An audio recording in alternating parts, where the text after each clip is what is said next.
नमस्कार होमेर में सुनीता चैनले आपनादेर सकलके स्वागत जानाई।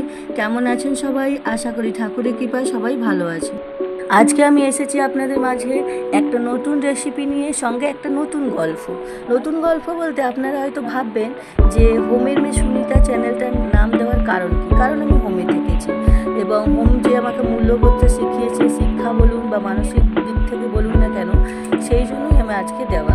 तो आमि चलुन जेने निই कोन कोन धरनेर मेये होमे थाके। तो सब धरनेर केसेर मेये होमे थाके साधारणत, जेमन पालिये जावा, हारिये जावा, कुड़िये पावा, যে কোনো কেসের মেয়ে আর কি হোমে থাকে। পালিয়ে যাওয়া মানে ধরুন কম বয়সে বিয়ে হয়েছে, বিয়ের বয়স হয়নি, কম বয়সে পালিয়ে গিয়ে বিয়ে করে ফেলেছে, মা বাবা সেই বিয়েতে খুশি নয়, ফলে কেস করে দিয়েছে।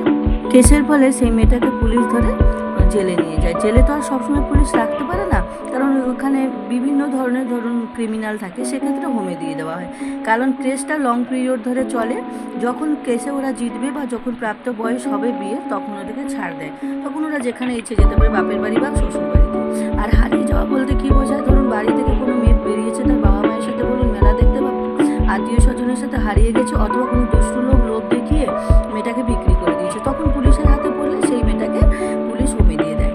কুড়িয়ে পাওয়া বলতে ধরুন আনওয়ান্টেড প্রেগনেন্সি, যেমন ধরুন বাচ্চা নিতে ইচ্ছুক নয় কিন্তু বাচ্চা চলে এসেছে, বিয়ের আগে বাচ্চা চলে এসেছে, বা অনেক ক্ষেত্রে রেপ কেসের ক্ষেত্রে রেপ হয়ে গিয়ে বাচ্চা আর কি থেকে যায়, সেগুলোকে আর অ্যাবর্শন করা যায় না, সেই সব বাচ্চারা থাকে।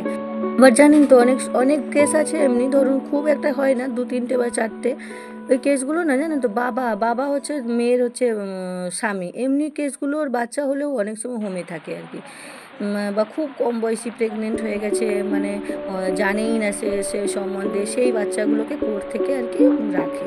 বা যারা একদম অরফেন, বাবা মা কেউই নেই, তারা হচ্ছে থাকে।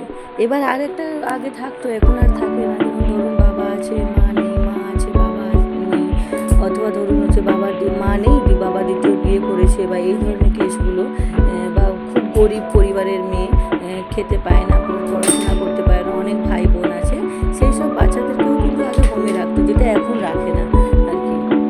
এক ধরনের মেয়ে থাকে জানেন তো, কল গার্ল, যেগুলো ধরুন হচ্ছে পুলিশ কোনো হোটেলে রেড করেছে, সেখানে অনেক মেয়ে পাওয়া যায়, তো সেই মেয়েগুলোকে কোথায় রাখবে, সেই মেয়েদের জন্য একটা আলাদা হোমে আর কি একটা আলাদা রুম থাকে, সেই সব রুমে থাকে ওরা, বেশি দিন যদিও থাকে না, চলে যায়।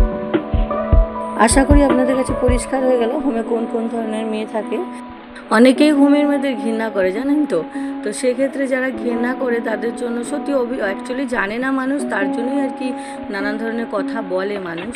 তো তাদের জন্য আমি একটা কথাই বলবো, ঘৃণা করার কিছু নয়, আমরা এই গ্রহেরই লোক, আপনাদের সমাজের মধ্যেই থাকি, এবার কোনো কারণে আপনাদের সমাজ থেকে বেরিয়ে একটা অন্য বদ্ধ জীবন কাটাচ্ছি কোনো কারণে, সেটা হচ্ছে যে কারোর ক্ষেত্রে এই ঘটনাগুলো ঘটতে পারে। তো ঘৃণা করবেন না, হোমি মেয়েদেরকে আপন করে নেবেন, ওরা হয়তো ভালোবাসাটাই চায়, আর কিছু চায় না। আর যে ভুল ধারণাগুলো ছিল তাদের নিয়ে, হোমি মেয়েদেরকে নিয়ে, সেই ভুল ধারণাগুলো আশা করি মন থেকে বের করে দিতে পারবেন, কারণ এই বিষয়গুলো জেনে গেলেন। সেদিন আবার নতুন ভিডিও এবং নতুন গল্প নিয়ে আসবো। তো সেক্ষেত্রে আমার ভিডিও যদি বা আমার রেসিপি যদি ভালো লেগে থাকে আপনাদের, তাহলে অবশ্যই লাইক শেয়ার সাবস্ক্রাইব করে দিবেন, যাতে পরের ভিডিওটা আপনারা দেখতে পান, উৎসাহ দিবেন আমাকে। টাটা, বাই বাই, ভালো থাকবেন।